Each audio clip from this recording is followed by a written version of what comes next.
And talking to leadership, that's exactly right. Or employee services too. They're glad to help.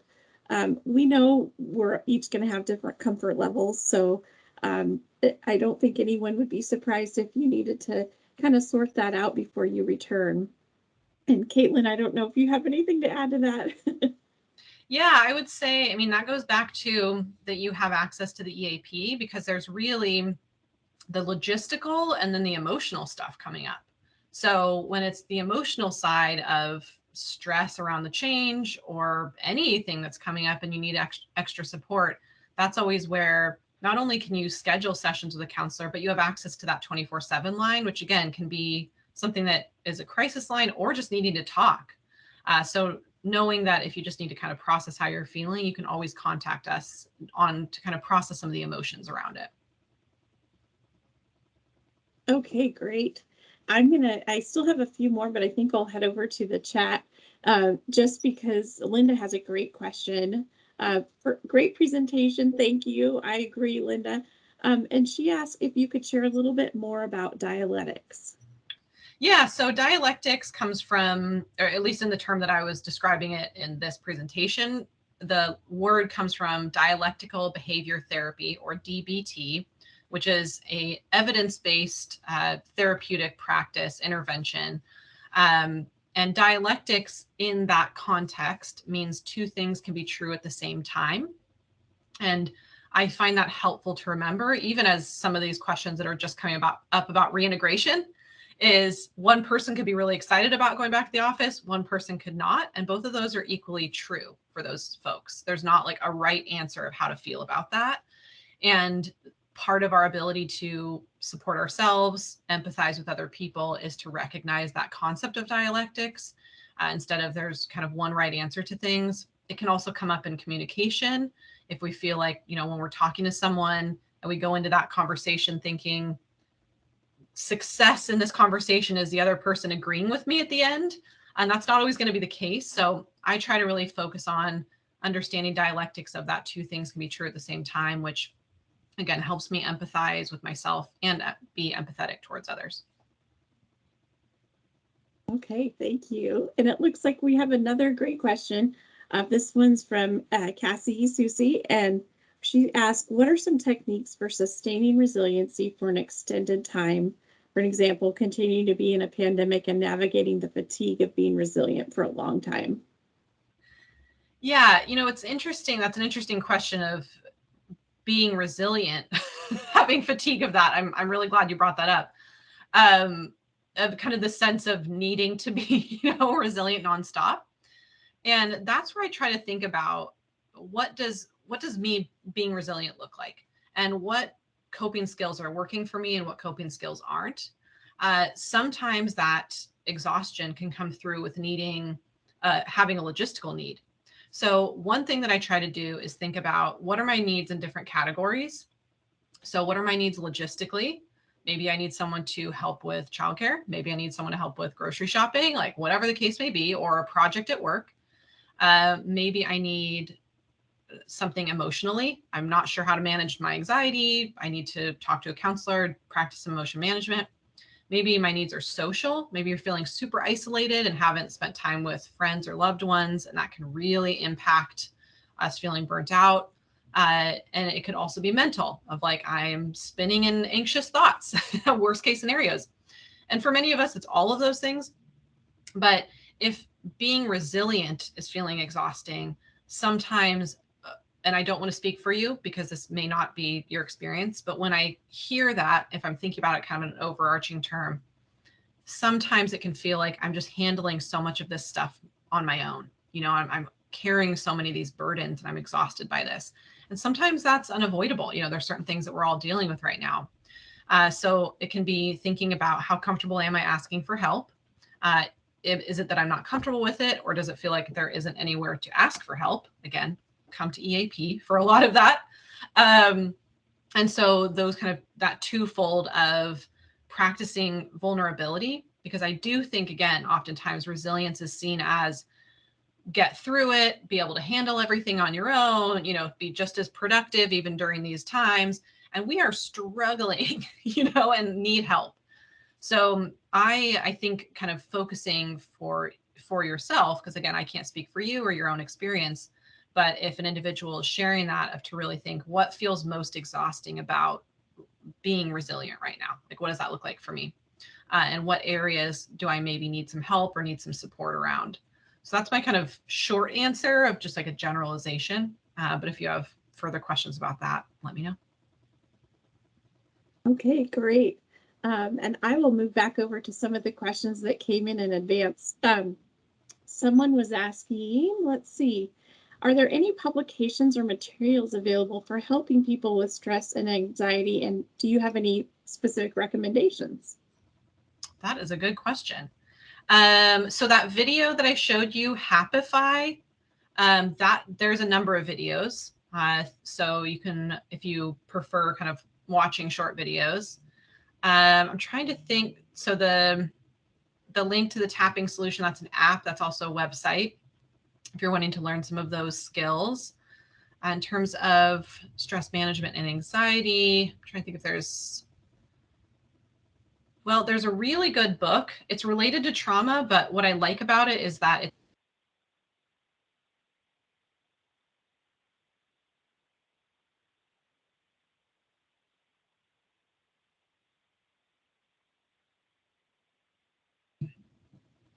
he's researched trauma and been a clinician for years, but the book is written really for anyone to read. So I would definitely recommend that if you're wanting to learn more about kind of how we hold our emotions. And he also talks a lot about different types of treatment that can help with that. I'm trying to think if there's any other resources off the top of my head. I'll keep thinking about it. Oh, it froze. So the book is called The Body Keeps the Score, and the author's name is Bessel van der Kolk. And so that's one book that I find helpful to learn more about kind of how we hold our emotions and different ways that we can cope with that. It looks like someone added that into the chat. But again, that book is accessible for like anyone to read. It's not meant for like specifically for clinicians. So I will keep thinking on that one, but those are some that I thought of. Okay, great. That's wonderful. And it must have froze for all of us. It was like a cliffhanger there for a minute. So what's she gonna say? Yeah. So the next question it came in earlier, and it's one that I'm totally interested in too. What are some examples of workplaces taking steps to reduce stress beyond just a webinar, or presentation? Yeah, good question. So it's interesting because every organization, as we all know, is different in terms of logistics. When I think about that, I think about trauma-informed care. And trauma-informed care, there's tons of research around that. And really what that is how do employees and the individuals employees are helping the community remaining or feeling psychologically safe. And a lot of that, if we're thinking internally amongst staff, is employee voice and choice, transparency around decisions that are being made. And so employees know why things are happening, not just what's happening, and being involved in that process in terms of having that open dialogue and communication.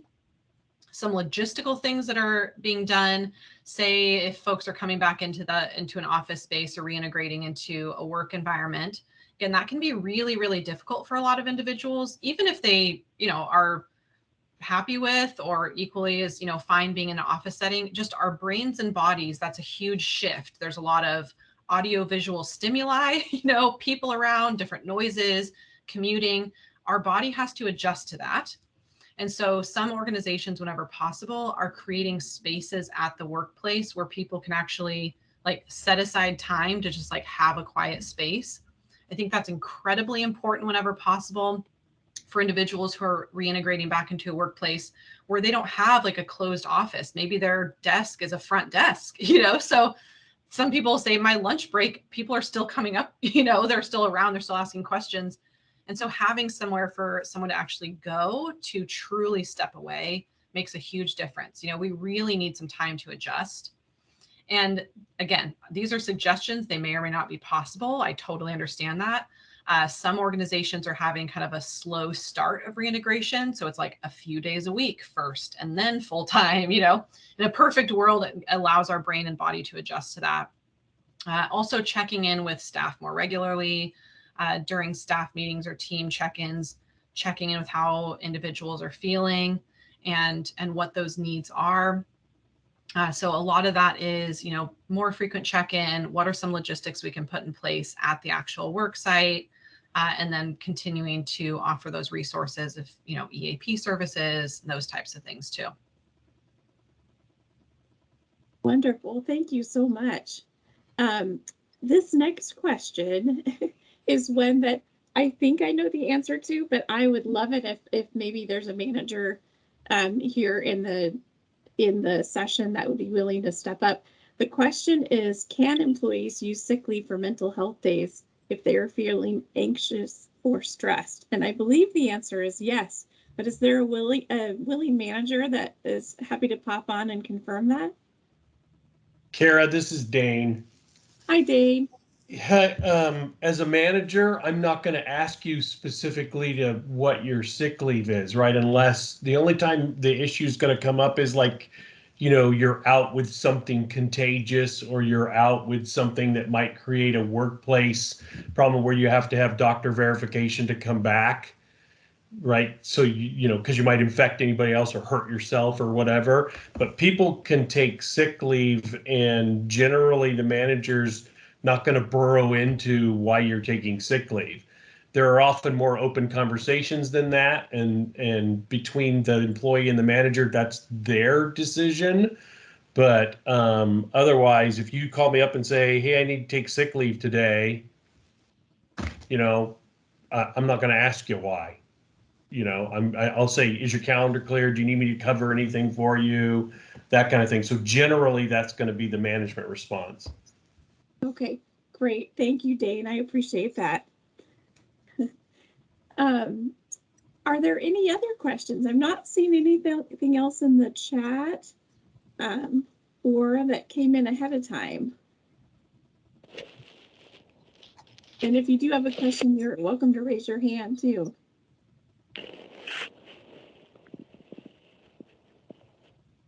Oh, great question, Sean. When and where will the recording be posted?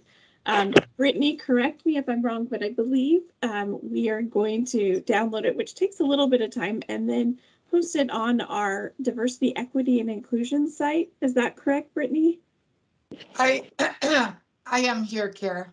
Oh, hi, Veronica. Hi, I got it.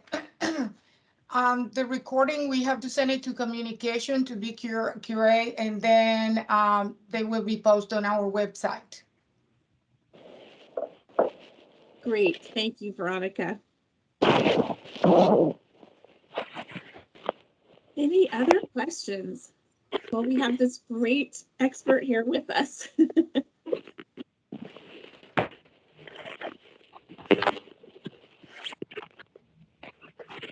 All right, I'm not seeing anything else, so I'm going to go. Oh, Brittany did add that we will send out an email when it's posted along with Caitlin's materials as well. Great. Thank you, Brittany. And with that, I think I will go ahead and turn it over to Veronica to close us up.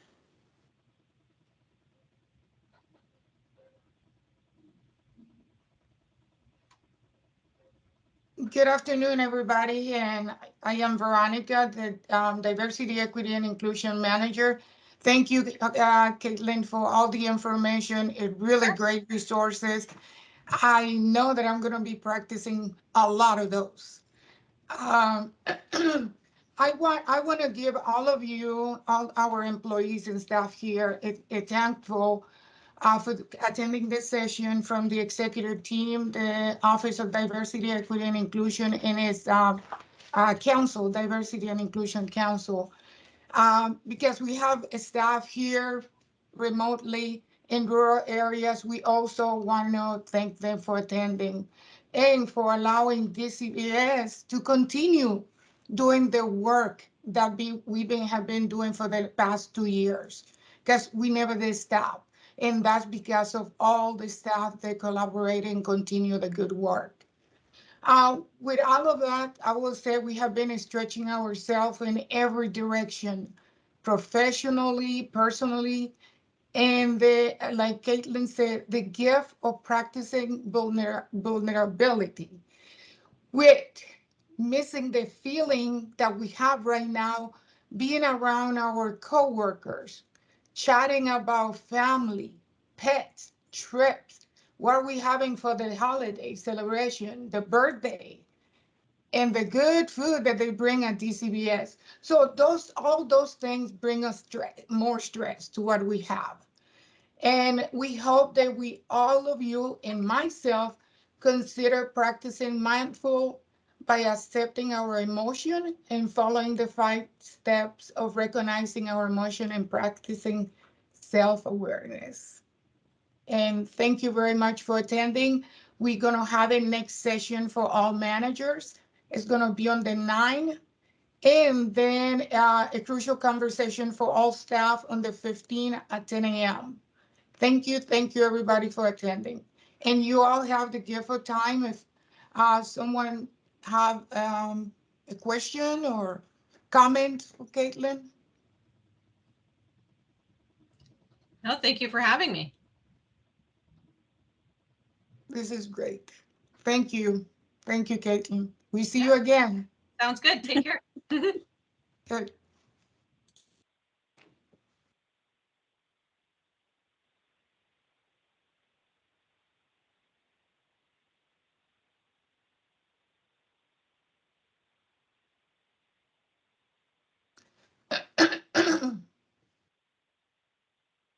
Let's see. Look at my screen. Yeah, that is so odd. Is there something in front of your camera? Camera and audio off until you're ready for me. Is that okay? That's absolutely fine.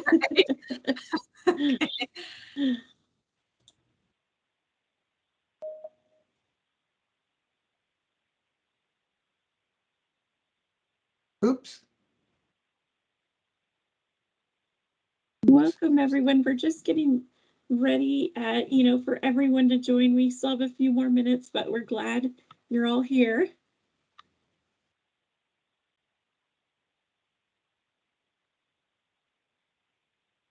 Did you see in the where the chat and the participant line is the 3 dots or 4 dots?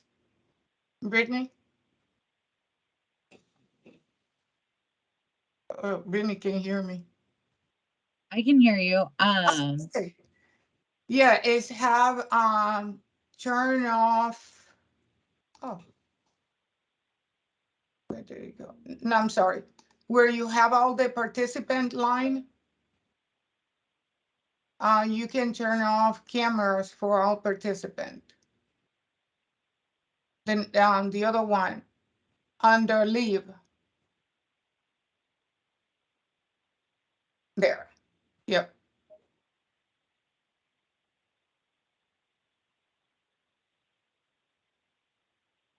Yeah.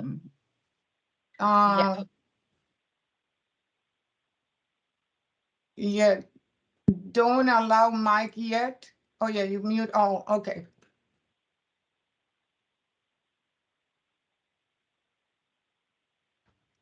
And just a heads up also, if it's possible, we might want to repost the ground rules just because whenever somebody joins, it's kind of bumping it further up. So maybe once we're ready to kick it off, Brittany, if you just want to like repost it in there just so it's kind of fresh at the bottom of the chat.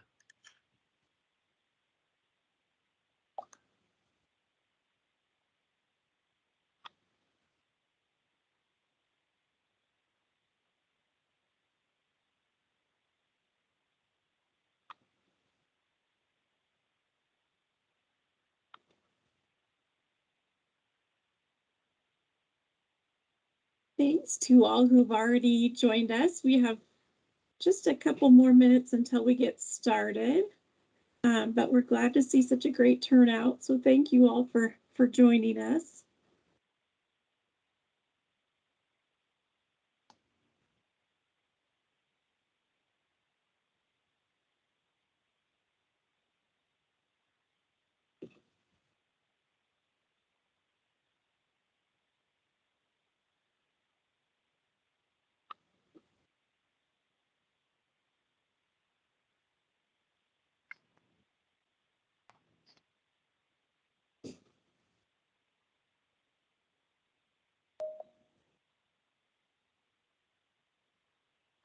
I'm gonna go off for a minute and I'll be back.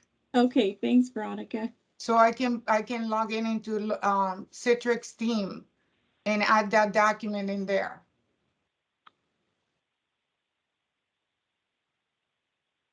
Okay, well, I officially have 10:30 on my phone clock. My computer clock is a little bit different, but that's normal for me. I don't know about the rest of you. I'm Karen Knoll. I'm the Organizational Culture and Employee Engagement Director for the agency, and I, along with Employee Services and the Office of Diversity, Equity, and Inclusion, are happy to bring this session to you today. First thing I want to say is please remember to put yourself on mute. We just want to make sure there isn't any interference or we can't hear the speaker during the meeting. Also, we're going to have some time for questions at the very end. So in just a moment, I'll go into the chat here. I think Brittany is going to re-add some ground rules that I'll go over. But after that, we're going to go ahead and turn off the chat while our speaker is giving her presentation, just so there are no distractions. But please be ready with questions at the end. We'll have time for that. So let's see, Brittany, are you going to add those back in? If not, I can scroll up. Yeah, I will add them. Just a second. Okay, thank you. So while she's doing that, I'll just say, you know, the last few years have brought quite a bit of stress and anxiety for many of us. With everything happening now around the world too, I think there are even more opportunities for tension and fear and all sorts of uncomfortable feelings for sure. Sorry, that was my phone. So a number of weeks back, we contacted Canopy, who delivers some wonderful services through our employee assistance program, and asked if they could maybe bring a presentation to help all of us with tools for coping, how to manage stress, and how to move on and have a positive outlook. So fortunately, they agreed to come, and we're so grateful to have Caitlin Plato with us today. She has her master's in counseling psychology and a certificate in trauma, with a certificate in trauma and recovery. She also is certified in both drug and alcohol counselor and a Reiki practitioner. So she's been with Canopy since 2014, and we're so grateful to have her with us. Oops, it sounds like we need to have somebody go on mute. There we go. I think I got it. There we go. So very quickly, I'm going to go over some of the ground rules today, just right before we have Caitlin come on. So these are some ground rules that were created by the Diversity, Equity, and Inclusion Council, and I think they're great ground rules for just about any meeting or organization. So the first is assume good intentions and bring them to. Lean into having uncomfortable conversations. This is a safe and confidential space for them. Oops, ouch, in real time. Oops means I said something wrong. Ouch means I said what I said impacted someone. Be here and be engaged. Step up and step back. Don't be afraid to speak and know when to allow others to speak. Mix it up. So move your meeting seat each time. That's a little harder in this case, but interact with members, different members each time. Listen to learn and ask to understand. Be sensitive and open to conversation, and be aware of differences in communication styles. And last but not least, remember our mission. So just real quickly again, we will have time for questions at the end. Brittany's going to go ahead and turn off the chat for now, but when we open it up for questions, that's where you can put them or raise your hand. So with that, Caitlin, we are so grateful to have you here with us today. I'm going to go ahead and turn it over to you.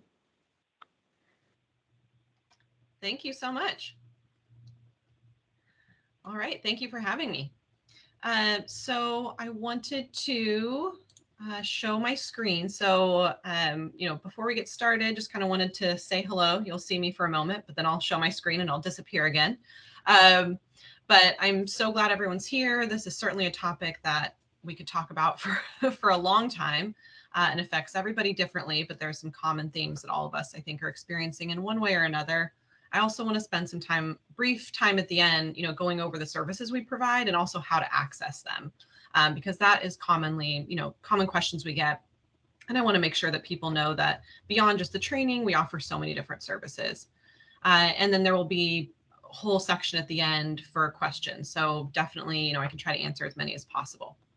All right, so I wanted to get started here. Let me just pull up my slides. We're still doing everything virtually, but we're getting it all going.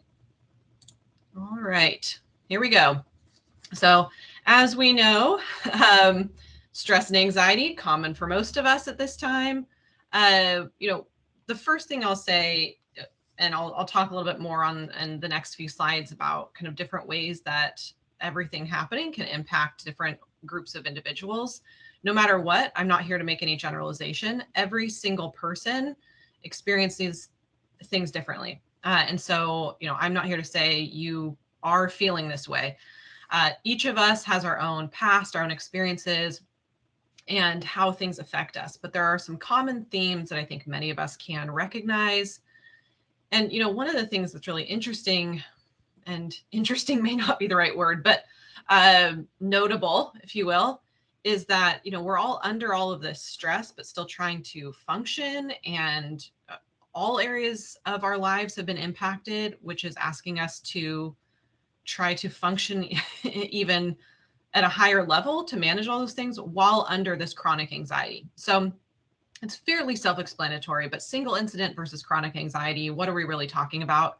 The main thing I want to say with that is that our brains and bodies are built to experience single incident anxiety. So if someone had, a math test they had to take, there'd be single incident anxiety around that. There'd be some anxiety, kind of this bell curve of sorts. Your anxiety would peak right before that and then go down after that was over.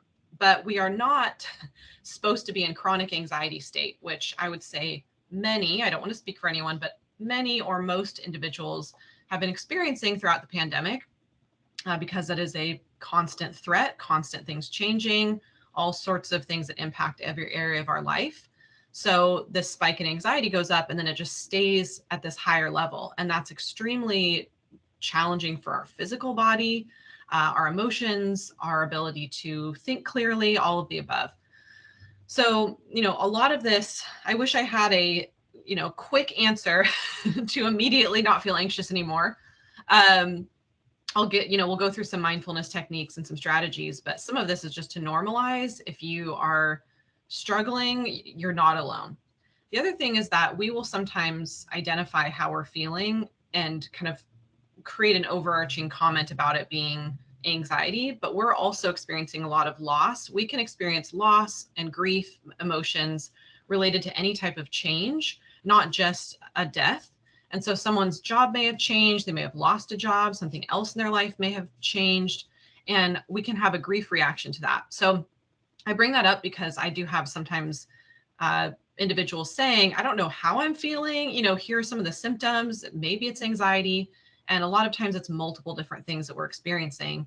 And because we're all so busy and exhausted, we don't really have a lot of time that we're taking to sit back and figure out how am I feeling and why.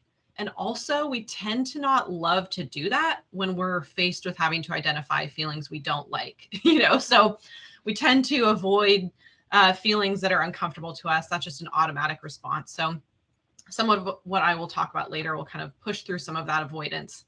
But we're also in this state of limbo, kind of waiting what's going to happen next. When is it going to happen? It's hard to make meaning around that. It's hard to find closure. So we're all kind of sitting in this state, stressed, anxious, and don't know when it's going to end. And so if anyone's wondering why they're struggling, that's one of the many reasons. But again, there are a lot of different ways that the pandemic is impacting individuals. And I definitely think it's important to acknowledge that it impacts different groups in different ways. And, I think it's helpful to see actual data. And this is obviously showing sort of pre-pandemic unemployment rate levels, and then between races, and then after pandemic. So, a lot of times we're talking about stress and anxiety, it can feel like we're just talking about everyone, but individuals are experiencing things very differently. And again, pre-pandemic, there's all sorts of levels of inequality, inequities, and that's just been kind of demonstrated even more so since the pandemic, which can add more stress, more challenges, on top of all of the other challenges that individuals are facing with trying to deal with managing compassion fatigue, work, stress, exhaustion, in and outside of work.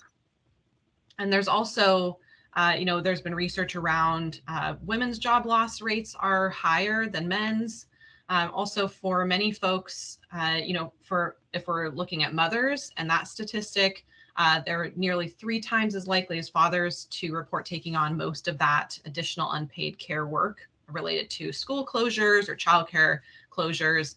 That's going to cause higher levels of issues with being able to work at all or function at work as well, higher levels of stress. So we're seeing, a number of, these are just a few examples, certainly not all examples, but just wanted to really take some time to speak to that there are different groups of individuals who are experiencing unique stressors because of the demographic they fall into.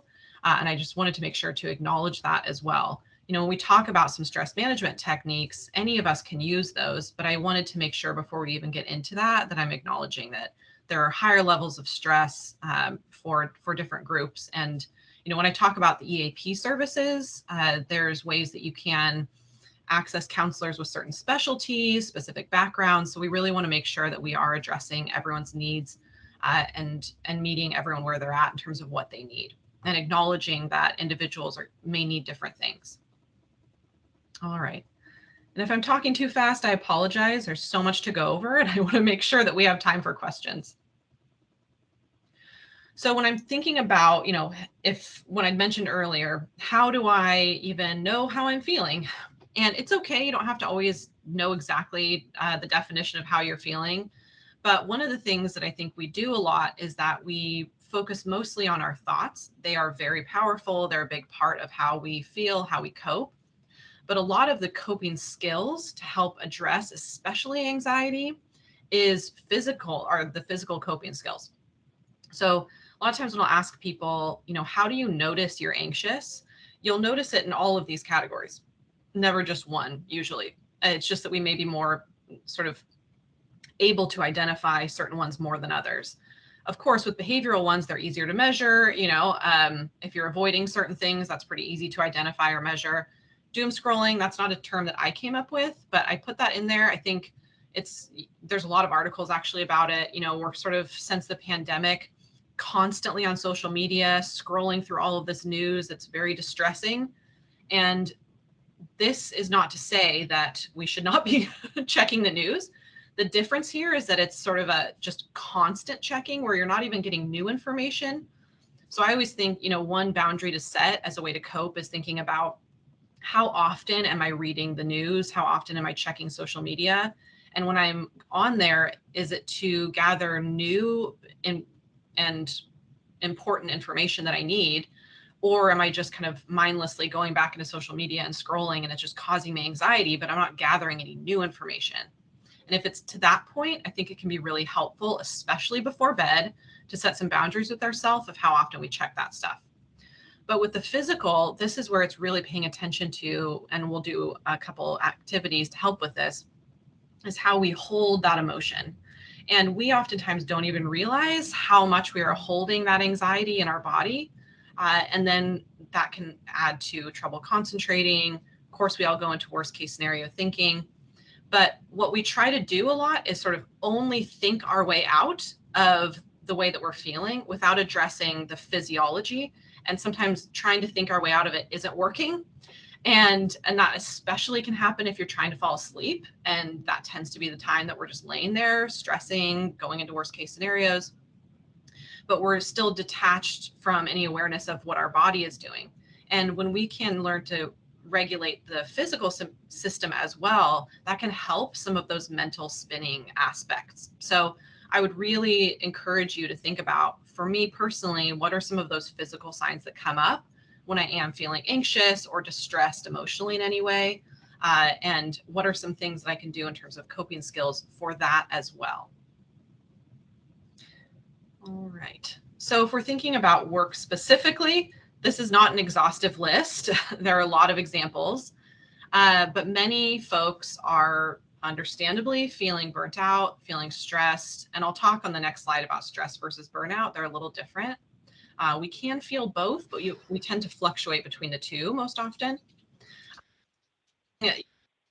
Especially at this point in the pandemic, is that it's like, it's hard for me empathy anymore. It's hard for me to feel motivated to care.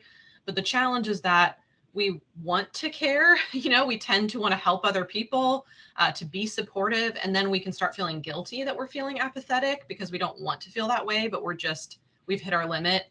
And so that level of self-compassion goes down and we just kind of can get stuck in that. So, and the other question is, what does social isolation mean if we're in a pandemic and already in many ways socially isolating? A person can socially isolate by just not participating in meetings anymore, whether those are virtual or otherwise. Like, there's other ways that we isolate, not just physically, but feeling less productive, having that lowered ability to tolerate distress. One thing I see a lot within organizations, because I do a lot of consulting, is, staff feeling like little things stress them out more than they used to. Small changes, small incidents, like everything becomes really stressful. And that's when we are feeling exhausted, we're feeling burnt out. Everything becomes sort of heightened in terms of how much it triggers us. And that's where it's really our job to think about, okay, what do I need right now? Which can lead to some of that inflexibility, not wanting to participate in the change that's happening in the organization. And those can be very challenging. That's why I think it's important too, in terms of just a whole team, to have transparency around why those changes happen. But for us as individuals, it's thinking, what do I need to take care of myself right now? What emotion am I feeling and what do I need? I often think about, I'm doing the best I can. What do I need right now? And just starting with that, and then taking it one step at a time. And with stress versus burnout, this is where with stress, and I saw this again more frequently in the early pandemic, but I'm not here to tell anyone what they're experiencing. You could absolutely be feeling both of these, be feeling stressed, have felt burnout the whole time. Everyone's different. But stress is really when a person is overengaged, maybe constantly checking work emails, kind of mentally taking work home with them, or just like working long hours. Everything's kind of the sense of urgency. And we can become very physically exhausted by that, obviously. Burnout oftentimes will come next because our body and brain just can't keep that up. And so that's where we lead to some of that apathy, that inability to feel, empathetic towards ourselves or others, and really that disconnection. So the reason I bring this up is, again, a lot of times people say, I'm just stressed, I'm feeling anxious, but maybe what they're actually feeling is burnt out, or they're feeling stress, which could it be? And if I had, 10 people stand in front of me and they'd say, I'm feeling really anxious right now, what my question would be is, if you were suddenly feeling better tomorrow, how would things be different for you? And I would probably get, understandably, 10 different answers to that, because the causes of that stress, how that stress is showing up, maybe is very likely unique to each individual. So when I'm, going through some of these coping skills, it can be helpful to really think about for yourself, if things had improved for me in this area, how would I notice that? And that will help kind of move towards some goal setting, whether it's logistical, like asking someone for some logistical help at work or outside of work, whether it's managing emotions more effectively, whether it's communicating more effectively, any of those things, but making it really specific to you and how you would describe and measure improvement in this area for yourself. And this is, just kind of quickly, one thing, this kind of goes back to earlier when I was talking about every little thing can really trigger us these days. And I try to focus as much as possible on what's important and in my control, because right now, I've shown this on presentations prior to the pandemic, but certainly a global pandemic is very important and in many ways not in our control. So what is in our control and what is important? You know, following guidelines in terms of safety, also managing our emotions, communicating effectively, setting boundaries, all of those things. And a lot of times we will feel very stuck in this sense of, I won't feel better until this thing changes, or until this person changes.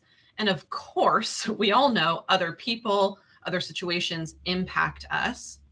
But what I try to do, if I'm thinking in that mentality of, I won't feel okay until some external thing changes, one challenge is, you know, say for example, if it's a, you know, a person in our life, they may or may not change. So if we're waiting for them to change to feel better, we're sort of externalizing that well-being.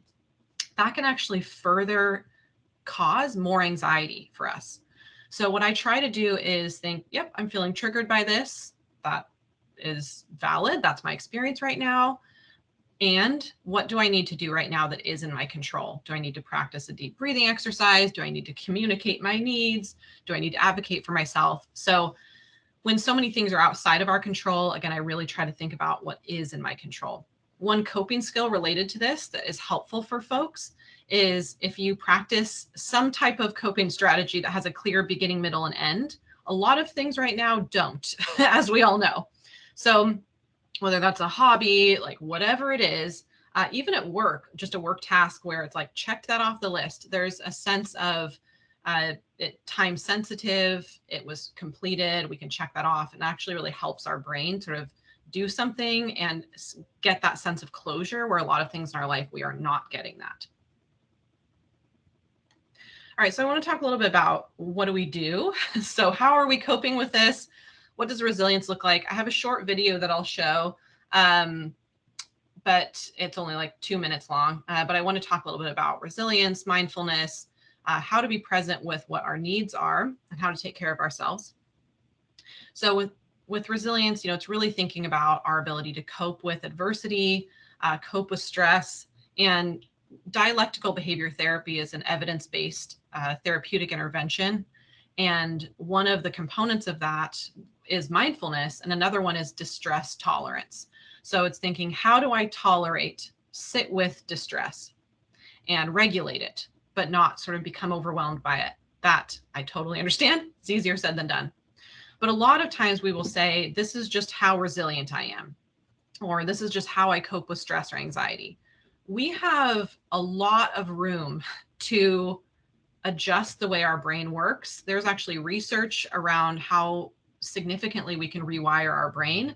One quick example is there was a research study on individuals who had a diagnosis of depression, and they had half of those individuals take medication for depression, half of those individuals write 3 new things they were grateful for every night for 3 months, and then the other group took the medication for 3 months. At the end of that 3-month time period, both groups had an equal average reduction in symptoms. This is not to say medication is not helpful. That is not the purpose of this example, but it's very significant if we're thinking about that 3 new gratitudes over that 3-month period, there was an equal average reduction in symptoms. Even more interesting is that after that study ended, the folks who stopped taking the medication, probably not surprisingly, their symptoms went back to what they had been originally.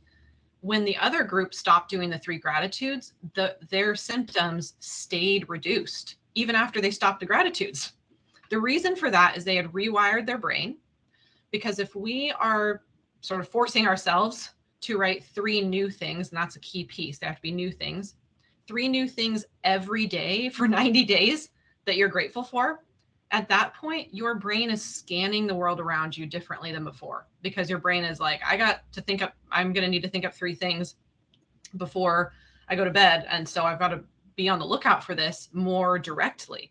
And what they found is that that kind of 3-month time period really did rewire those people's brain. And it's a free thing that you can do. It's a concrete, measurable strategy to use. So, you know, I think a lot of times we get stuck in, I'm just not a very resilient person, or I just don't cope very well. We can learn coping skills. It does take work. It takes choice to incorporate those, to do things differently, but we can actually change the way that our brain and body responds to things. And this question on this slide is really kind of what I'd mentioned earlier of, if, you know, because I have so many people say, I want to be more resilient. It goes back to that same kind of line of questioning as before. If you were suddenly more resilient tomorrow, how would you notice? And that I would say for each individual to really consider for yourself, because again, different people could answer that differently. And to make your goals and your strategies as effective as possible, I would encourage you to really think about how you personally would answer that. So if you're thinking, okay, what is resilience? These are just a few components. This is not every example, but I do think sometimes if someone were to say, well, if I was suddenly more resilient tomorrow, I wouldn't feel as anxious all the time. Okay. So maybe what that would fall under is self-regulation. So if I'm feeling anxious all the time, maybe I struggle with how to regulate my emotions and what to do with them. And I feel like that anxiety just kind of takes me over and I don't know what to do with it. So if being less anxious would be a sign to me of feeling that I was more resilient, I'm going to track my level of anxiety throughout the day. When is it highest? When is it lowest? Put it on a scale of 1 to 10, or, you know, however, whatever is a reasonable time in terms of our busy schedules to track on that at the end of every day, or, you know, a couple times throughout the week. And then what are some emotion management skills I can put into practice? This is where I'll give you a few quick ones today, but this is also where the EAP has tons of resources in terms of counseling and life coaching. You know, what are some things I can do? All right, so one time this week, I'm going to practice this emotion regulation strategy, see if it works or not. If it doesn't, I'll try a different one. And that's where we can really get into kind of the specifics of what we want to do for ourselves. Another quick example, someone could say, I would notice I was more resilient if I was communicating more effectively. I realized that sometimes I get snippy with people, or my emails are not very clear because I'm stressed. All right, that might be more of that, you know, self-awareness, that side of us of how do I step back, slow down, you know, connect with others in a way that is effective. And so maybe I need to practice some communication skills or start implementing before I send an email, wait 5 minutes, decide if I still want to send that. You know, these are all different skills that we can practice. So it's determining what you need for yourself. The other thing I think is really important, and I'm hearing this a lot from employees, is feeling burnt out, feeling stressed, and not knowing how to express that, how to get support around that. And every organization is different, but this is just an overview of what I hear from all sorts of different organizations. And so it's thinking about, how do I self-advocate for my needs as effectively as possible? And this goes back in a lot of ways to kind of the same example of, what do I need? You know, and you may not know, but one thing I think that is commonly can be an experience for many of us is asking for help feels like we aren't trying hard enough. It can be kind of scary to be that vulnerable, but vulnerability and resilience really go hand in hand. We can't handle everything alone. You know, it's important to get the support that we need. So if you're thinking about needing some support at work, for example, if you're feeling burnt out, what I always encourage individuals to do is try to go in with solutions in mind. And if you don't have one, that's okay. But to think about it first, of thinking, all right, I'm feeling really burnt out right now. How would I feel less burnt out at work? Like, what do I need? You know, maybe I need someone's help on this project that I have no time to do. Maybe I need to move my lunch hour to a different time of day if possible, because that would make a huge difference in just my, you know, schedule, whatever the case may be. And that may or may not be possible to do, but going into that conversation with, here's one or more things that would help me feel less burnt out at work, and have them be specific, measurable, and ideally, you know, possible to do. And, or how do you want me to prioritize my tasks? If I need more training on this or assistance with this, you know, who should I talk to? And really going into it with this perception of, and this goal of, here's a solution I think will help. Is this possible? If not, can we kind of talk through some options for this? Because over time, if we are feeling like we don't know how to self-advocate for our needs or don't feel comfortable doing it, it can be very exhausting. And we're just kind of going through the motions and get very burnt out very quickly. And so anytime we can advocate for ourselves and our needs, that can help us feel more empowered. And a lot of times those solutions are very possible. And so it's just having that conversation.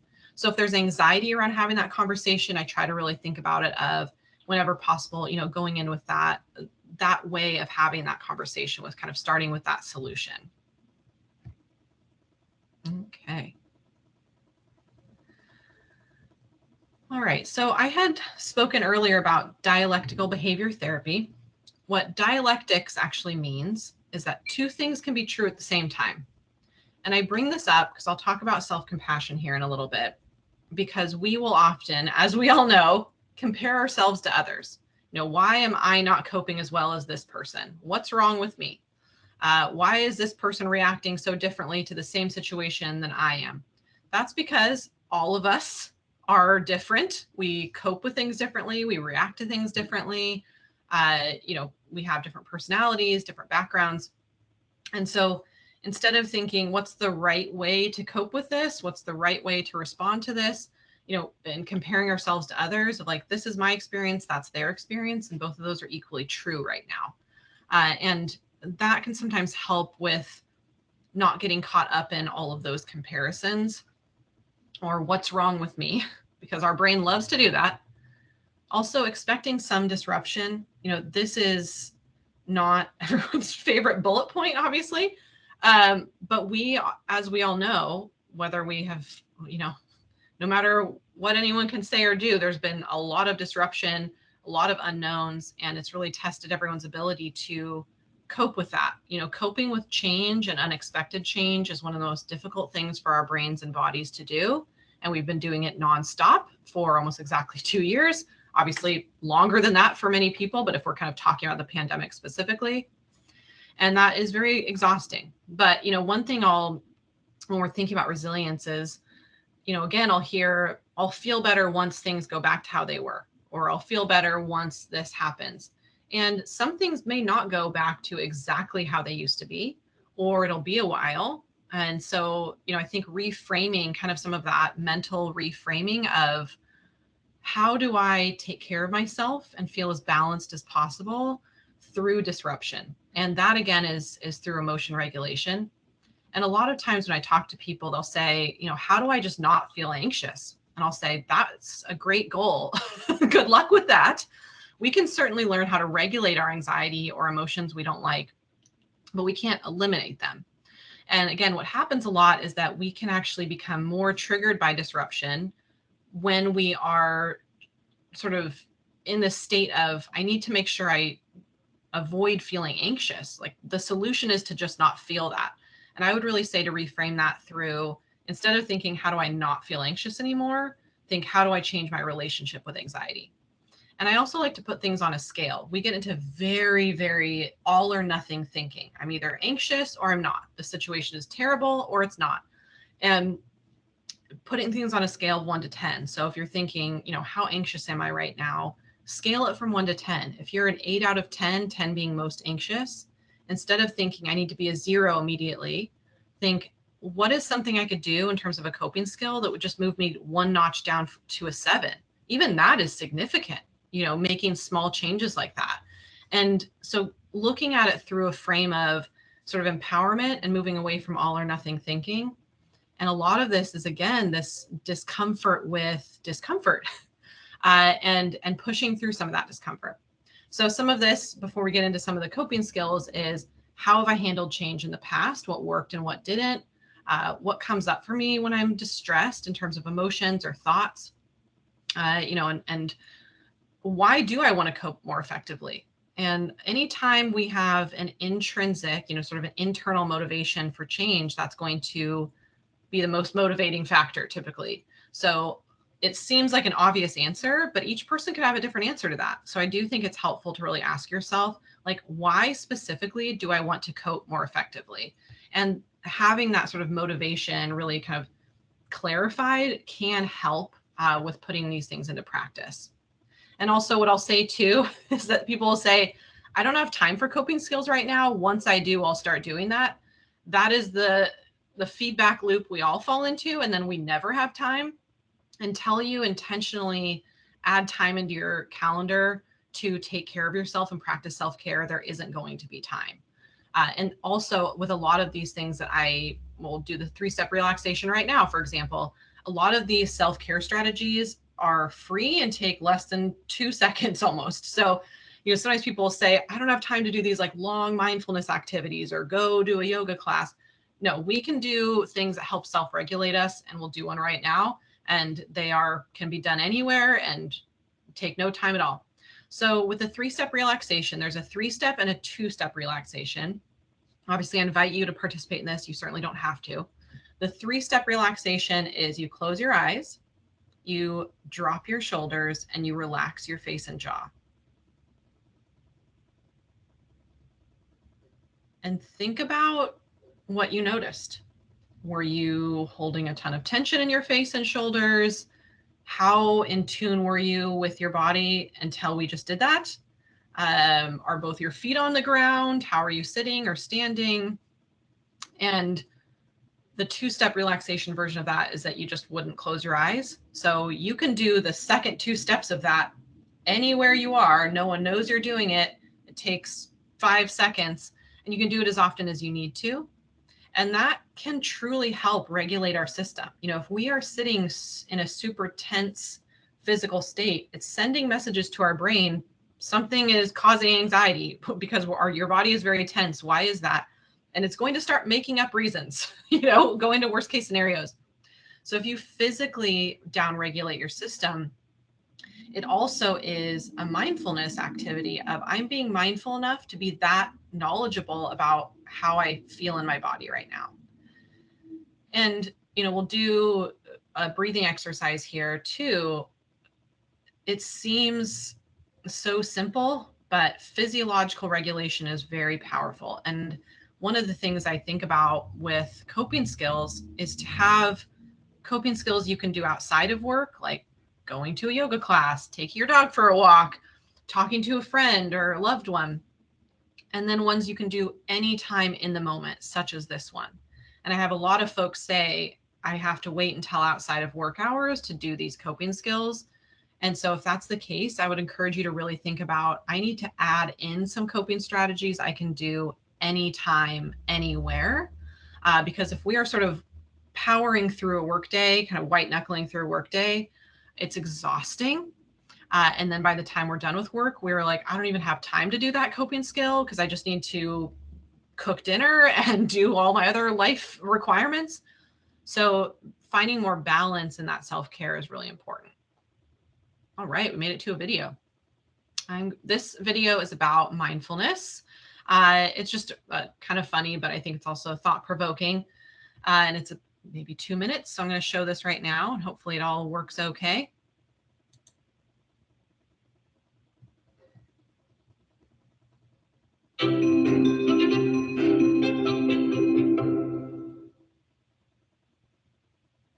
You may have heard this word mindfulness. It's become something of a buzz phrase of late. I'm going to give you one simple, serviceable definition, which is this.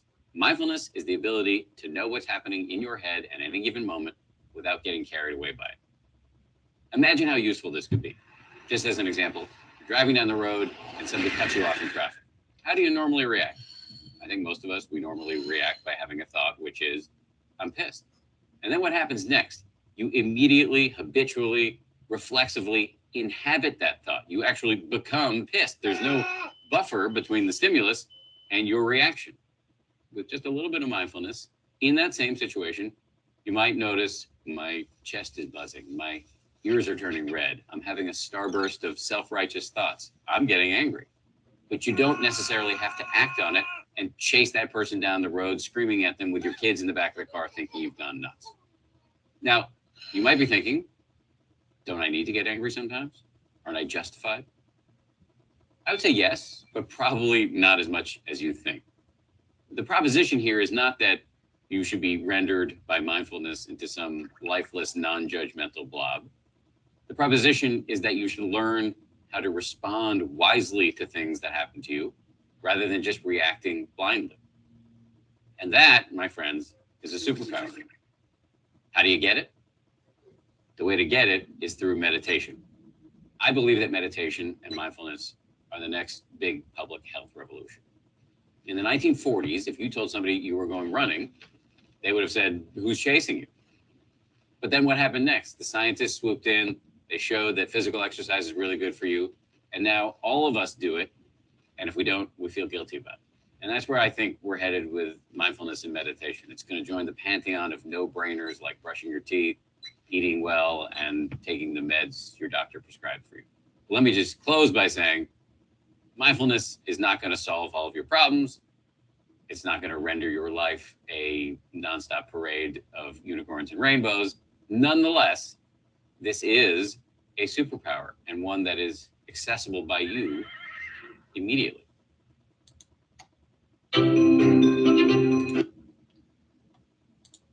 All right.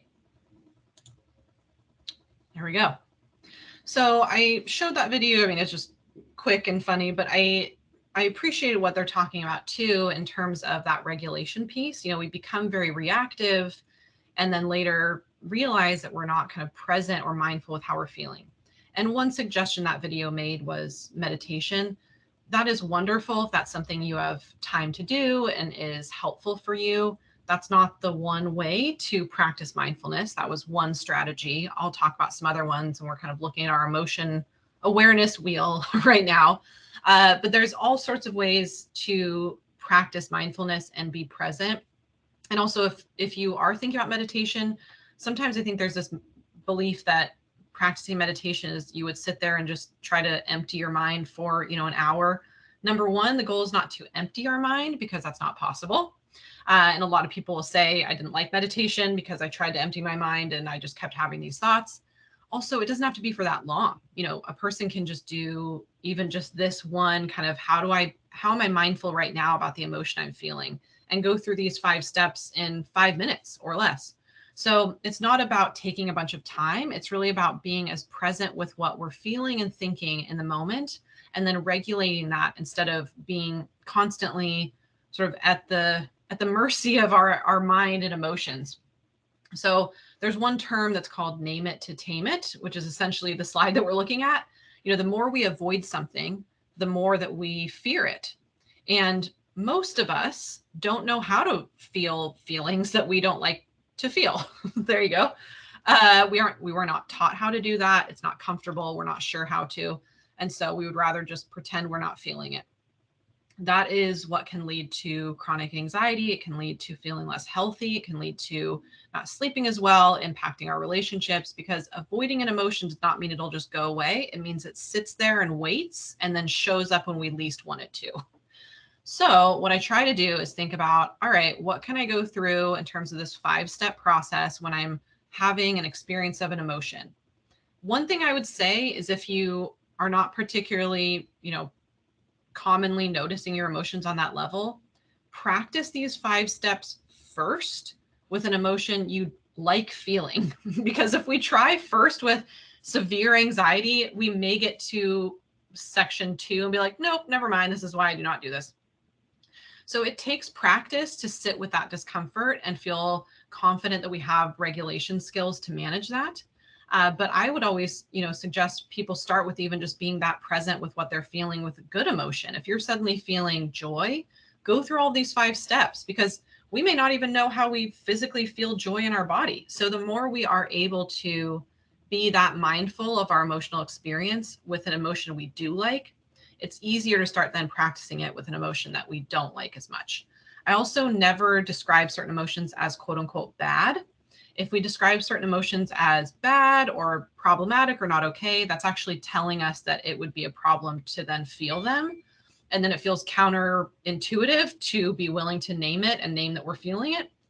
So every emotion is just an energy going through our body and sending us information. There's no such thing as a good or bad emotion. We can like feeling some more than others, but there are not good or bad ones. And it truly, when we get away from that all or nothing thinking with emotions, it will help us be more willing to feel them and name them and process them through, even if they're not comfortable.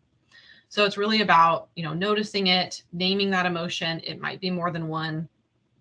So really quickly, where it says accept, what I would say is that accept in this circumstance isn't saying that we are happy about it necessarily, or really glad that we're having that emotion.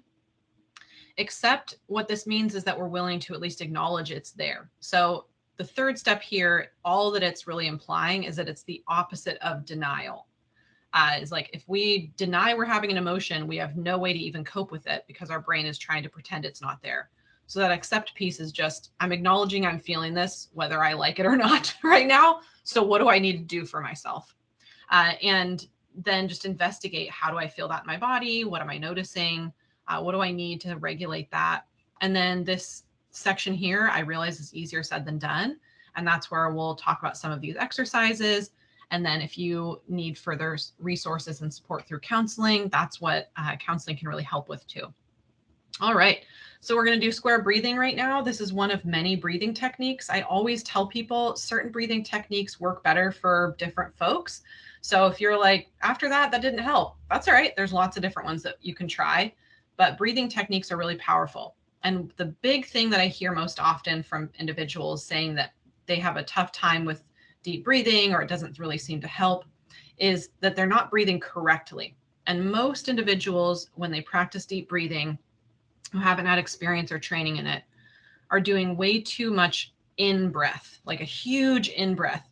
And I'll ask them, sometimes if someone will say, I practice deep breathing, it doesn't work very well for me, I'll have them show me sort of their version of deep breathing. And I always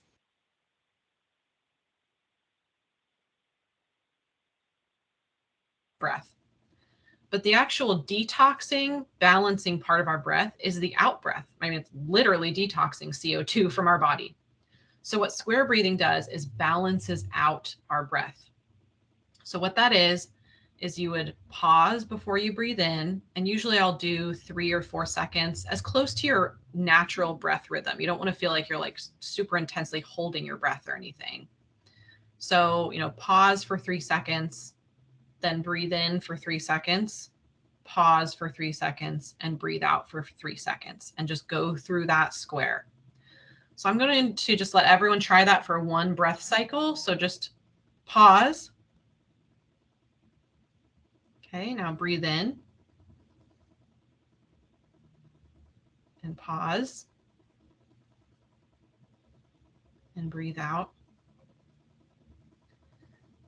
So the other thing that's helpful with that is that when I hear people say deep breathing is great, but when I'm doing that, my mind is still spinning with anxious thoughts.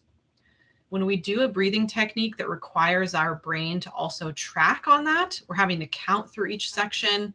We're having to track on which part of the breath that we're on. It's giving our brain something else to do. And just telling ourselves, don't think about that, we all know is when we'll think about it the most.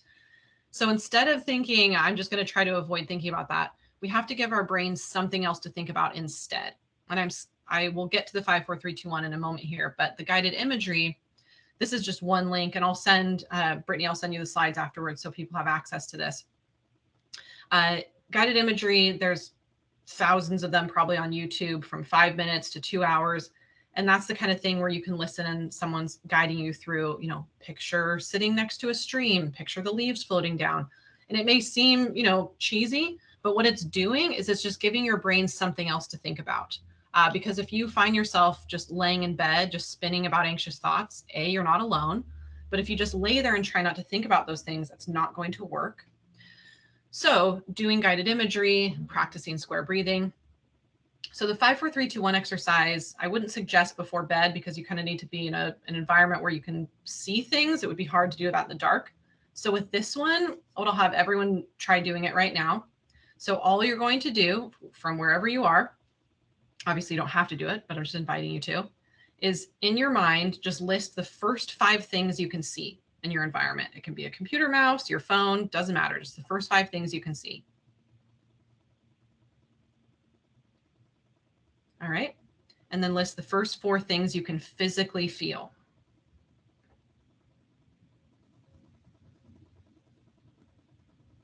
And then 3 things you can hear.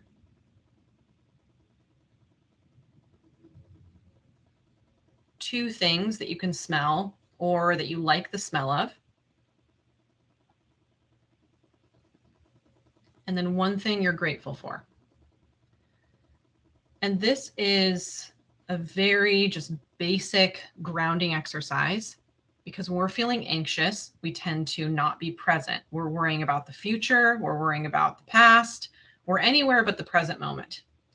And if you are able to list and go through that whole 5, 4, 3, 2, 1 exercise, you're forcing your brain and body to get present enough to do that. I think especially that one where you have to list 4 things you can physically feel, you'll really notice even how you're sitting, how your body feels in that moment. And it's another thing that's giving your brain something to do. So these types of grounding exercises, again, you can do anywhere. No one knows you're doing them. They don't take much time. And so these things that can be done in the moment is really helpful.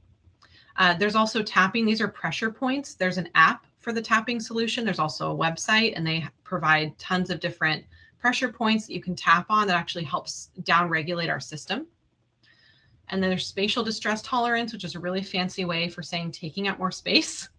When we are feeling anxious, we take up less space. You know, if you think about if you suddenly went into the fetal position, you would actually feel a spike in anxiety, because that sort of physical change would send a message to your brain. Suddenly there's a threat in our environment and we're taking up way less space.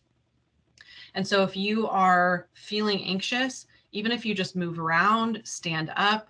I've had individuals who have, if they, part of their job is a lot of like difficult phone calls, whenever possible, have those phone calls standing up. You'll automatically feel less anxious.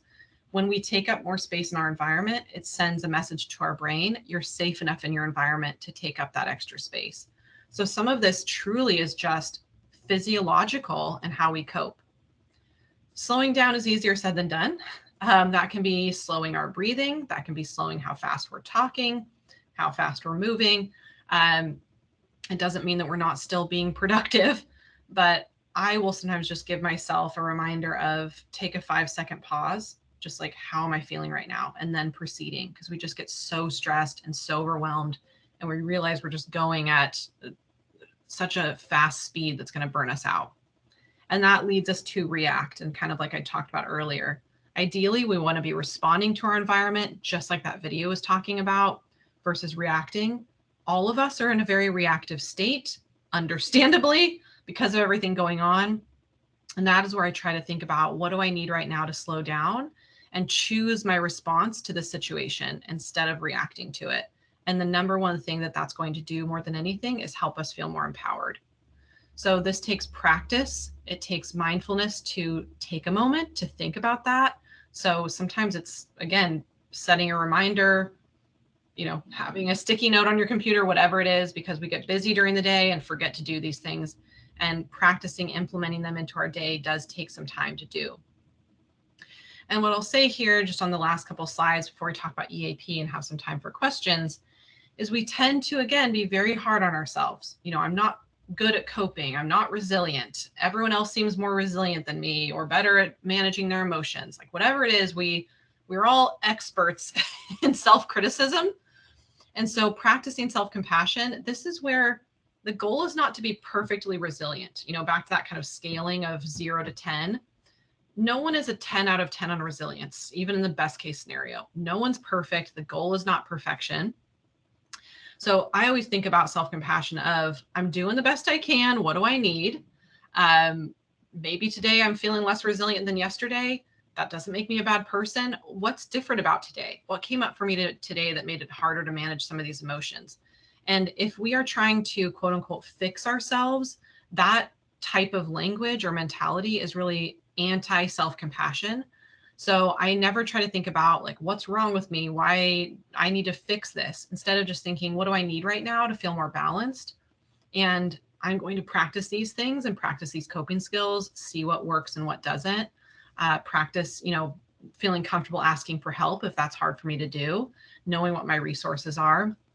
But if we want to truly become more resilient, we will do that more effectively if we're doing that through the lens of self-compassion of, I'm doing this for myself, versus you need to be fixed and all of this, that kind of language. So even the language that we use to talk about ourselves and our experience is going to impact our level of anxiety and our level of resilience. So even just starting with the self-compassion piece, it's really, really powerful. All right, we know all of these things, I think, but just as a reminder, getting our information from reliable sources, really focusing on what we can control, setting some boundaries with social media, whatever feels like it's impacting our anxiety when it's past what we need to know, of course, and important information. And just really think about, how am I practicing proactive self-care? Really what that means is, again, it's back to people will say, I wasn't really practicing self-care and then I hit a wall and I'm super burnt out. There's some times where there's not much we can do. It's just like so many things happening and we're going to hit burnout. But there are a lot of times we may have been able to address it earlier on before we got to that point. And so, a lot of times I'll say practice some of those self-care strategies when you actually feel like you need them least, because they'll then be more accessible when you do really need them under stress. So thinking, how do I and that really is kind of like that gratitude study. That was proactive, like every single day, still do it no matter how you're feeling, write down your gratitudes. And that proactivity, that regular aspect of it being part of someone's schedule, regardless of the situation, is how we create it and turn it into a habit. All right, did I miss a slide? I think maybe nope. All right, we're good. All right, so a couple quick things here about the EAP services that we offer, and just kind of wanted to go over a little bit what they are and how to access them. A lot of times people forget what we all offer or how to access our services. These services are completely free to you and your dependents. So dependents are spouse or partner and children up until age 26. If the dependent is wanting services for themselves and they are over 18 or 18 or over, they would need to contact us directly. It's also completely confidential. You don't have to, don't have to ask permission from a manager to contact us or use our services. You can call us directly. Your employer will never know that you contacted us. It is totally confidential. And so you can, use those services confidentially. For counseling services, that's up to 3 sessions per incident per year. We offer counseling in person. We also offer it virtually, video or phone sessions, so whatever is preferable. Also, that crisis counseling line, that same phone number that's been on the bottom of every slide here. This 800 number down here is the same number you call for any of our services. It's also the same number that's that crisis counseling number. If you need to speak to a counselor immediately, even if you would, regardless of whether you identify as being in a crisis or not, but if you just need to talk to a counselor right away about whatever, you can call that 800 number and have access to that. If you are in crisis, the individuals answering the phone are trained on how to handle that as well. Aside from counseling, we offer a lot of other resources too. If you're looking for help finding childcare, elder care, tutoring, literally any type of resource, and don't know where to start or don't have time to do that research, you can contact us and we can look into that and find those resources for you and then email you with what we found. There's free financial coaching, free home ownership program if you're looking into buying, selling, or refinancing, free legal consultations. And then our member site, if you go to canopywell.com and you scroll down to the EAP member site login, if you already have a login, if you had one with Cascade, we used to be Cascade, that same login information works. If you haven't logged in before, you would just register, and when it asks for company name, either of these options will work. So there's tons of resources through that member site. You can access setting up, there's pet insurance discounts, gym membership discounts. We also offer life coaching. Those are 3 telephone sessions with a life coach if you're looking at wanting to access, kind of talking about some skills on improving work-life balance, improving communication skills, that type of thing. Also with the counseling, you can do individual counseling, couples, or family counseling. All of those are free to you. Lots of benefits. Look at that, 11:28, we did it. All right, so I will send a copy of these slides to Brittany. So if anyone's wondering, can I get the slides? You will get those. I'm going to stop sharing my screen just because, for questions, I'll be back on the screen, so that might be easier. But I will be able to send over the slides later on today. All right. Thank you, Caitlin. We appreciate that. That was some great information. And I'm thankful for the slides because I know that there are a few links and things I personally want to hit. So with that, I believe Brittany just turned the chat back on. So we'll start seeing some questions. But we did have some questions come in advance, and I thought I would go ahead and run through those first. All right.